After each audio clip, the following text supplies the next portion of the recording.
Welcome back to the deep dive. Just a reminder, this information is presented by Bluewater Auto Restoration, and we're really excited to have you with us for week 48 of our 2025 deep dive series. We drop these every Saturday morning. Today, we've got a really critical mission. We're digging into the framework for finding and evaluating a project car. You know, the real tips for buying smart and, crucially, avoiding those dreaded money pits. Look, we all know buying a classic car, maybe a muscle car, maybe something older, it's rarely just about logic, right? It's passion.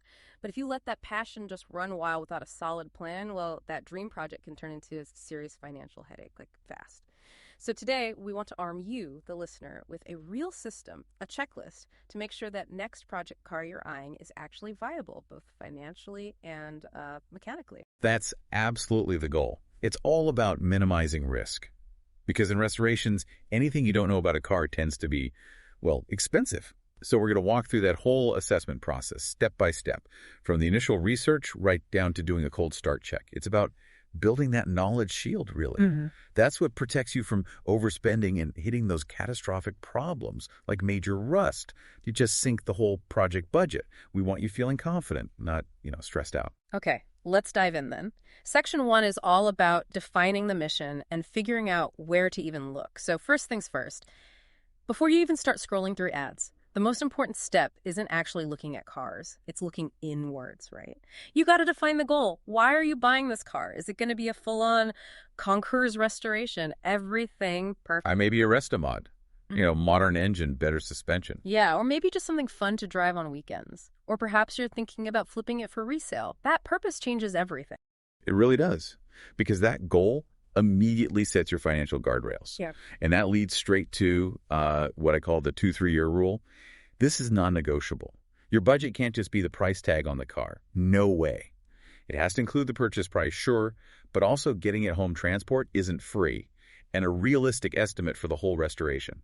2 to 3 times the purchase price? You're saying that sounds like a lot. It does, but it's realistic because there are always surprises. Always. If you snag a project for, say, $10,000, you really need to be mentally prepared for a total spend of $20,000, maybe even $30,000 to get it done right. If you skip that calculation up front, that's how projects stall out halfway through. People just run out of money. Okay, that makes sense. So once you've got that financial reality check sorted, then it's time for model research. Exactly. You need to become like an overnight expert on that specific year, make, and model before you go see anything. Right. Like if you're looking at, say, an early Mustang, you need to know about the cowl vents and the potential for rust there because they didn't drain well. Precisely. Knowing those common weak points for that specific car acts as a critical filter. And you also need to check parts availability. Can you actually buy reproduction panels, like a full quarter panel? If not, you're looking at custom metalwork, and that's where costs just explode. So this initial phase is really about saving time and money before you even hit the road, which brings us to photos, right? You mentioned needing good ones. Absolutely critical. Don't waste your time or your gas money driving hours for a car that's misrepresented. You need minimum 20-plus high-resolution photos, and not just the pretty exterior shots. You need the ugly bits. Underneath, frame rails, trunk floor, inside the engine bay, the cowl area we just talked about. Get pictures of everything. And the paperwork, too. Yes, just as important as the metal. You need to see the title, make sure it's clear, the VIN plate, any registration history, maintenance records if they exist. A clean paper trail often indicates a car that's been cared for, at least somewhat. Okay, so preparation is key. Now, where do these potential projects actually hide? The source material lays out 5 main channels, each with its own pros and cons. Let's break those down. First, the biggest pool, probably. Private sellers and classifieds.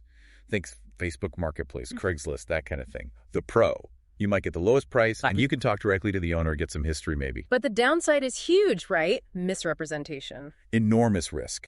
It's often cash deals, little oversight. You have to go in skeptical, assume they're only showing you the good angles, treat it like detective work. Okay, moving up the ladder a bit. Auctions, like bring a trailer or Meckham. What's the deal there? Well, the pro is definitely more transparency. You usually get verified photos, documentation checks, and you can see the bidding. It feels more professional.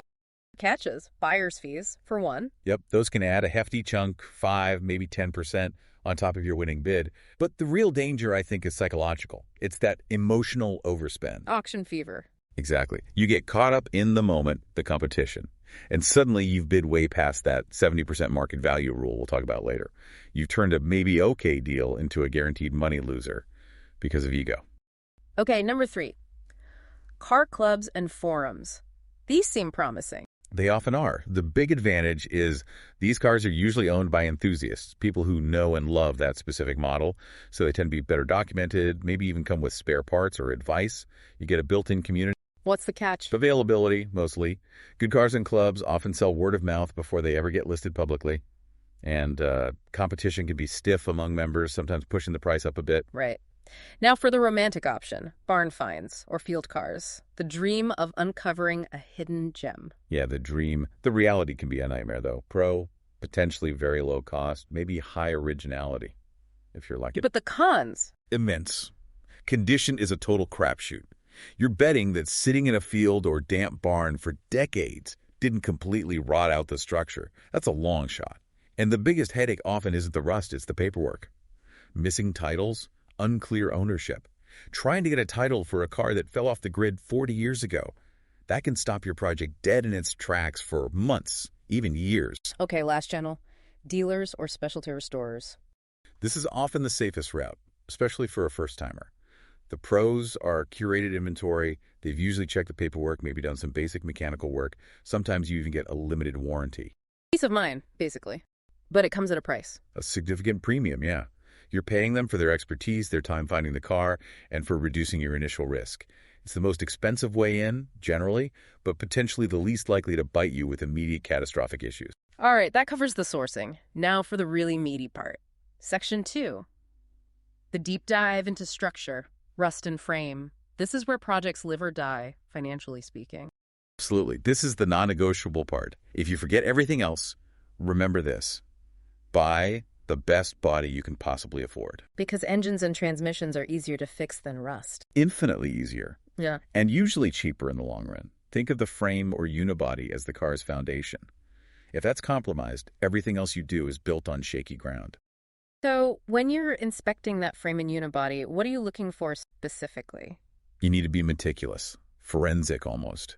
You're hunting for major issues, not just surface rust, but actual rust through holes. Look for bent frame rails that screams major accident in the past. And maybe even worse are signs of bad repairs, like really ugly, lumpy welds where someone tried to just patch over a rusted section instead of cutting it out and replacing it properly. Those kinds of repairs can seriously compromise safety. And this is where simple tools become invaluable, right? Like a magnet. Your best friend, especially on lower areas, rocker panels, bottom of the fenders, frame rails near the wheels. Right. Run a decent magnet along there if it suddenly doesn't stick. Bondo. Lots of it. Exactly. Thick filler hiding who knows what underneath. Could be just covering dents, or it could be hiding gaping rust holes patched with mesh and goo. What about a bore scope? Is that overkill? Not at all if you can use one. A cheap USB bore scope lets you peek inside those boxed frame sections or rocker panels. That's where rust often starts, hidden from view. It's a great way to find problems others might miss. And it's not just the main rails, is it? You need to check where things attach. Critically important. Suspension mounting points, cross members. Look for cracks, distortion, bad welds. If these are damaged or repaired poorly, the car might never align properly. Fixing that kind of damage often means putting the car on a specialized frame jig, which is serious money. We're talking potentially thousands just to get the core structure straight again. Yeah, that's a budget killer right there. Okay, let's talk about those hidden rot zones. The places rust loves to hide. Floor pans and trunks seem like obvious starting points. Obvious, but you have to be thorough. Get the car up on a lift if possible. If not, you're crawling underneath with a good light and something to tap with. The pick hammer tap test. That's the one. Use a small hammer, even the handle of a screwdriver. Yeah. Tap gently along the floor pans, the trunk floor, especially around the edges and seams.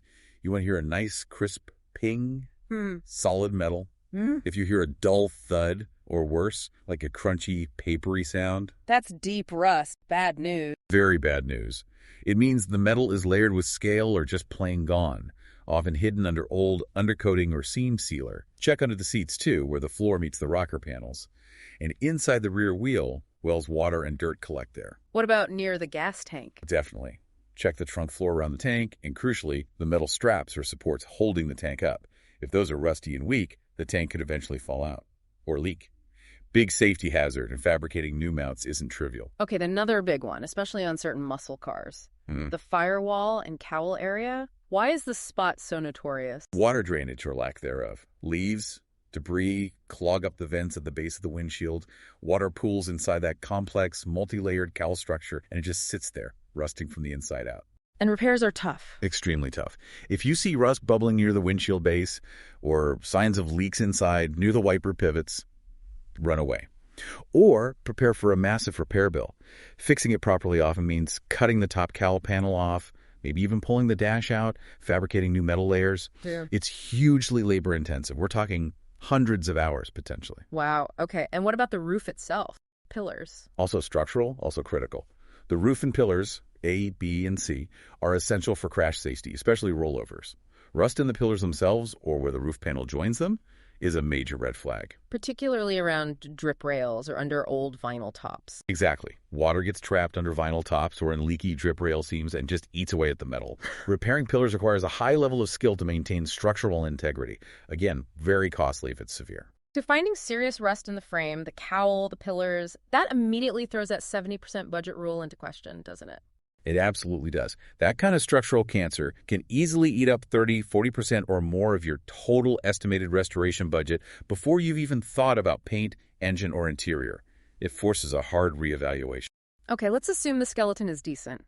Now we move on to the skin, the body panel assessment, and the mechanicals in Section 3. Still using that magnet. Oh yeah, the magnet stays out.